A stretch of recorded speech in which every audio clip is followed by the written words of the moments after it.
एक इंसान के जीवन में अगर कोई सच्चाई होती है तो वो है मृत्यु। हिंदू रीति रिवाजों के अनुसार व्यक्ति की मृत्यु के बाद उसके पार्थिव शरीर का अंतिम संस्कार किया जाता है और उसे पंच तत्वों में विलीन कर दिया जाता है ताकि आत्मा को मोक्ष मिल सके और वह इस दुनिया में भटकती न रहे। लेकिन फिर भी कुछ आत्माएं ऐसी होती हैं जो पंच तत्वों में विलीन होने के बाद भी मुक्त नहीं हो पाती। इस दुनिया में हर व्यक्ति की मृत्यु का एक निर्धारित समय है और मृत्यु के बाद वही मोक्ष प्राप्त कर सकता है जिसकी मृत्यु ईश्वर द्वारा निर्धारित समयावधि में हुई हो। लेकिन यदि कोई व्यक्ति सांसारिक दुखों से पीड़ित होकर उस निर्धारित समय के पहले ही स्वेच्छा से इस दुनिया को छोड़ दे, या अगर किसी की अकाल मृत्यु हो जाए, तो वो आत्मा सहज रूप से मुक्त नहीं हो पाती, बल्कि उसकी आत्मा जन्मों तक इस लोक में भटकती रहती है। टीना अपनी मास्टर की पढ़ाई के लिए बेंगलोर शिफ्ट हुई थी, इसलिए वो वहां रहने के लिए एक अच्छा घर ढूंढ रही थी। यार, 3 दिन से ढूंढ रही हूं, लेकिन रहने के लिए कोई ठीक जगह नहीं मिल रही। अगर मेरी रूम ठीक होती तो तुझे परेशान नहीं होना पड़ता, मैं तुझे अपने पास रख लेती, पर कोई नहीं। मेरा एक दोस्त है, मैं उससे बात करती हूं, उसका कोई कांटेक्ट होगा। 3-4 दिन और बीत गए, लेकिन टीना को बजट में कोई रूम नहीं मिला। तभी वृंदा को साहिल का कॉल आया। हेलो, कोई जगह मिली क्या तुझे? हाँ, मिली तो है, लेकिन वो मोक्ष द्वार के पास है। तू एक बार अपनी दोस्त से पूछ ले, अगर वो कंफर्टेबल है तो मैं आगे बात करता हूं। ठीक है। टीना ने वृंदा को बताया कि साहिल को घर तो मिल गया, लेकिन वो मोक्ष द्वार के पास था। मोक्ष द्वार, ये क्या है? अरे, मोक्ष द्वार मतलब शमशान घाट, जहां शवों का अंतिम संस्कार होता है। क्या यार, ये कैसी जगह है? मुझे तो डर लगता है। डर तो मुझे भी लगता है, लेकिन क्या करें, इस बजट में कहीं और घर मिलना मुश्किल है।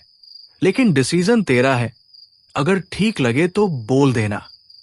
ठीक है, तो कोई और ऑप्शन नहीं है।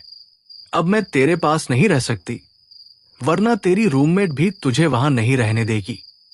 डन कर दे। टीना के पास कोई और चारा नहीं था, क्योंकि कई दिनों तक घर ढूंढने के बाद भी उसे अपने बजट में घर नहीं मिल रहा था। इसलिए उसने इस डील को फाइनल किया और अपना सामान लेकर उस घर में शिफ्ट हो गई। शिफ्टिंग में वृंदा और साहिल भी उसकी मदद करने गए थे। यहां मेरे साथ और कोई रह रहा है? नहीं, तुम अकेली हो। नीचे वाली फ्लोर पर? नहीं, नीचे भी कोई नहीं है। ये पूरा घर तुम्हारा है, तो तुम आराम से रह सकती हो। तो ये घर इतनी सस्ते में कैसे मिल गया? अरे, लोग अंधविश्वासी होते हैं, इसलिए मोक्ष द्वार के पास होने की वजह से कोई यहां नहीं रहता। तुमने हां की तो लैंडलॉर्ड ने कम पैसों में हां कर दी, ताकि कोई तो यहां रहे। अच्छा, मुझे काम है तो मैं चलता हूं। साहिल वहां से चला गया और वृंदा भी टीना की शिफ्टिंग में मदद करने के बाद चली गई। घर में टीना की पहली रात थी और घर मोक्ष द्वार के पास था। बिना चाहने के भी उसके मन में बार बार डरावने ख्याल आ रहे थे। अपना ध्यान बांटने के लिए उसने मूवी देखनी शुरू की, लेकिन धीरे धीरे उसे नींद आ गई। अचानक उसे खिड़की पर किसी के नॉक करने की आवाज सुनाई दी, जिससे उसकी नींद टूट गई। वो थोड़ा घबराई, लेकिन फिर सोचा कि ये शायद टीवी की आवाज थी।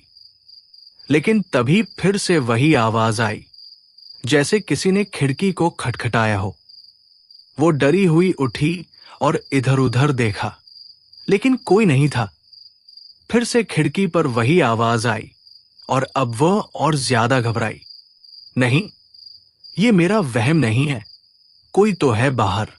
वो डर के मारे खिड़की के पास गई और पर्दा हटाया तो उसने एक भयावह परछाई देखी।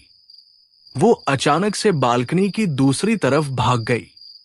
फिर बालकनी के दूसरी तरफ से वही खटखटाने की आवाज आई और हल्की सी हंसी सुनाई दी। टीना ने डर के मारे बालकनी से बाहर जाने की हिम्मत नहीं की और जल्दी से दुर्गा चालीसा सुनने लगी। आखिरकार टीना ने पंडित जी से घर में हवन कराने का फैसला किया। हवन के बाद पंडित जी ने कहा कि मोक्ष द्वार के पास होने की वजह से आत्माएं भटक सकती हैं, लेकिन अब वो सुरक्षित रहेगी। घर को शुद्ध करने के बाद वो शांतिपूर्ण महसूस करने लगी और उसे फिर से कोई अजीब आवाज नहीं सुनाई दी। कुछ दिन बाद जब टीना ने न्यू ईयर की पार्टी प्लान की तो उसके दोस्तों ने उससे पार्टी के लिए उसके घर को चुना। हालांकि एक रात उसे फिर से अजीब घटनाओं का सामना करना पड़ा, जब दरवाजे पर उसके दोस्तों का दावा करने वाले लोग दिखाई दिए। टीना के सामने ये सवाल था कि असल में उसके घर में कौन था। कहानी का अंत इस सवाल पर होता है कि क्या टीना अब अपने डर को पूरी तरह से समझ पाएगी या फिर वो मोक्ष द्वार के पास होने वाले रहस्यों का सामना करती रहेगी। अगर आपको ये कहानी पसंद आई हो तो कृपया सब्सक्राइब करें।